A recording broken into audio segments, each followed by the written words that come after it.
Union budget साल 2025-26 में भारत में एफडीआई को 100% करने का फैसला लिया गया था, जिससे इंश्योरेंस कंपनी को बूस्ट मिल सके। लेकिन क्या इस फैसले से भारत के बीमा नियम बदल जाएंगे? क्या भारत के इंश्योरेंस अमेंडमेंट बिल में भी बदलाव होंगे? अगर हुए तो इससे लोगों पर क्या असर पड़ेगा? अगर आपके पास भी इंश्योरेंस मौजूद है या आप लेने की सोच रहे हैं तो उनसे इस पर क्या असर पड़ेगा, इन सभी सवालों का जवाब हमारी वीडियो में जानें।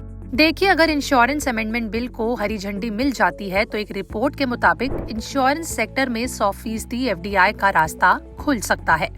एफडीआई यानी कि फॉरेन डायरेक्ट इन्वेस्टमेंट। इसका मतलब किसी विदेशी कंपनी में हिस्सेदारी लेना या फिर किसी विदेशी देश में कारोबार शुरू करना होता है।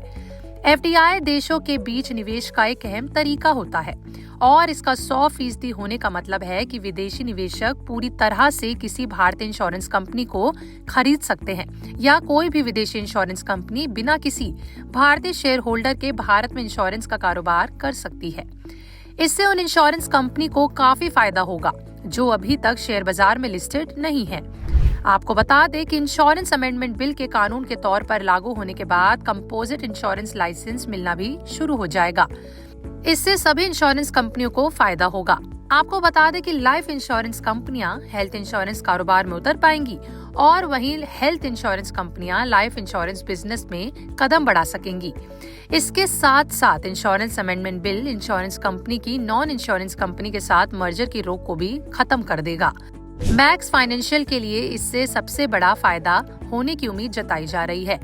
उसकी इंश्योरेंस और नॉन इंश्योरेंस कंपनी के बीच मर्जर की संभावना काफी ज्यादा है। अभी इंश्योरेंस कंपनी का मर्जर दूसरी इंश्योरेंस कंपनी के साथ ही हो पाता है। मौजूदा समय में एजेंट सिर्फ एक लाइफ, एक जर्नल और एक हेल्थ इंश्योरेंस कंपनी से ही एग्रीमेंट कर सकते हैं। आगे ये भी बाधा दूर हो जाएगी। ये एलआईसी और एसबीआई लाइफ जैसी दूसरी कंपनियों के लिए बड़ा नेगेटिव होगा। वहीं दूसरी ओर प्राइवेट लाइफ इंश्योरेंस कंपनियों के लिए पॉजिटिव होगा। अभी एजेंट सिर्फ एक लाइफ, एक जर्नल और एक हेल्थ इंश्योरेंस कंपनी के लिए करार कर सकते हैं। इसके अलावा सभी इंश्योरेंस कंपनियों के इन्वेस्टमेंट रेगुलेशन में भी बदलाव आ सकता है। तो क्या आपको भी लगता है कि बजट में लिए गए 100% एफडीआई करने के इस फैसले से लोगों को काफी असर पड़ेगा, क्योंकि इससे देश में इंश्योरेंस कंपनियों की और ज्यादा गिनती बढ़ जाएगी? आपका इस पर क्या कहना है? कमेंट सेक्शन में लिख के जरूर बताएं।